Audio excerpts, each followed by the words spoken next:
मैं तुम्हारे बगैर एक पल नहीं रह सकता। शफक डार्लिंग, बस थोड़ा सा इंतजार करो। वफा के वालिद के 40वां होते ही मैं इसे फारिग कर दूंगा।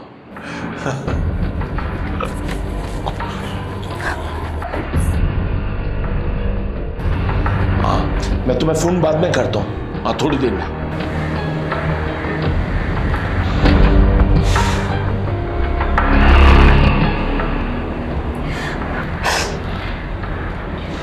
मुझे मेरा कसूर तो बताइए। मैंने आपकी खातिर सब कुछ किया। तो कौन सा तीर मारा है? जब से हमारी शादी हुई है मैंने आपकी कोई बात नहीं टाली।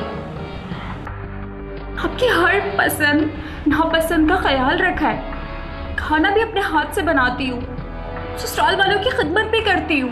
मैंने इस बात को भी दिल से तस्लीम किया कि आप मुझसे 15 बरस बड़े हैं। हालांकि रिश्ता तय करते वक्त आपकी उम्र हमें 28 बरस बताई गई थी। क्या बकवास कर रही हो?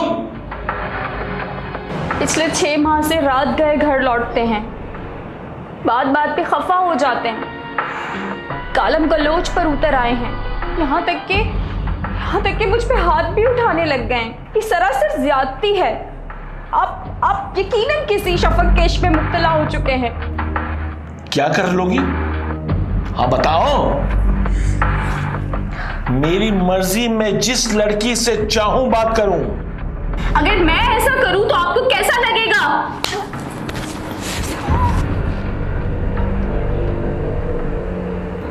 बेहया बेशरम, बड़ा शौक है मर्दों से दोस्ती करने का।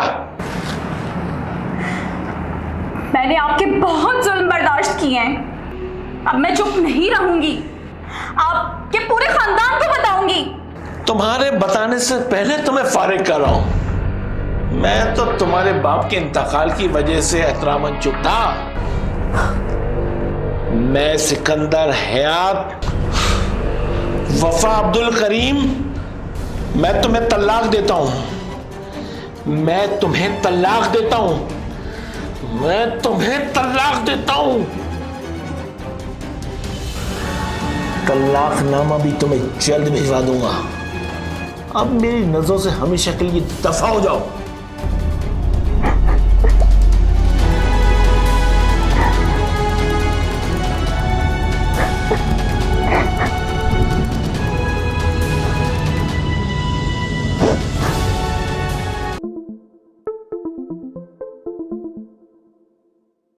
हेलो यार साहब, शफक से शादी को 9 महीने हो गए। मजाल है जो एक दिन भी उसने खाना नहीं पकाया। आदमी जब अपने घर आया तो ये कहकर चली गई कि मैं अपने दोस्तों के साथ फिल्म देखने जा रही हूँ। मासी छुट्टियों पे थी तो कहा कि खाना बाहर से मंगवा लो। यहाँ पे बहुत तंग आ गया। थोड़ा वक्त दो, उसे समझाओ। और कितनी बीवियां बदलोगे? तुम्हें मना भी किया था कि वफा को तलाक मत दो। यार उसे क्या साफ समझाऊं? जब भी उससे समझाने लगता हूँ एकदम गुस्से में आकर मुझे चीजें फेंकने लगती है।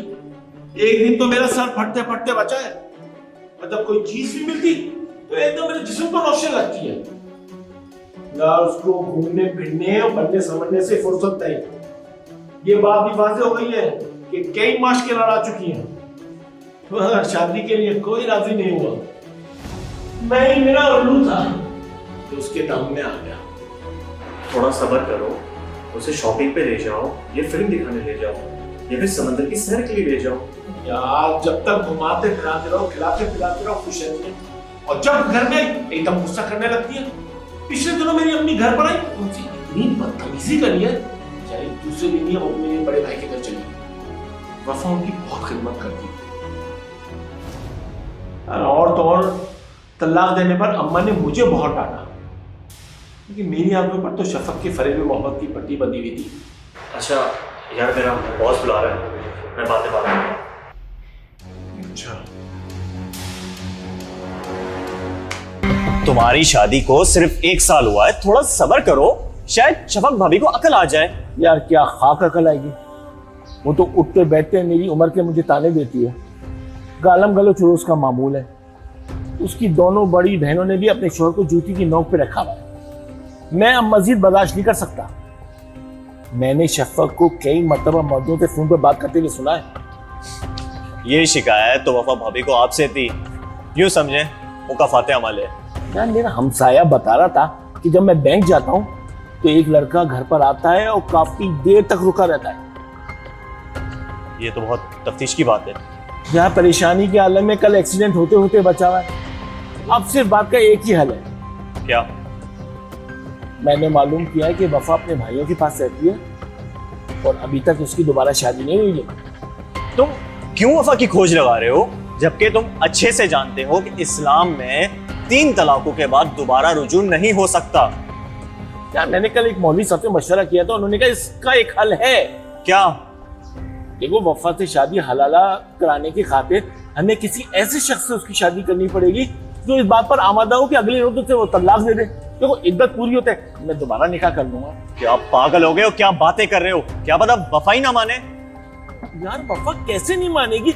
और जिस औरत ने उसका रिश्ता करवाया था ना, वो कह रही थी कि वो अपने भाई और भाभी की बदसलूकी की वजह से बेहद परेशान है और तलाक याफ्ता होने की वजह से उसका कोई रिश्ता भी नहीं आ रहा।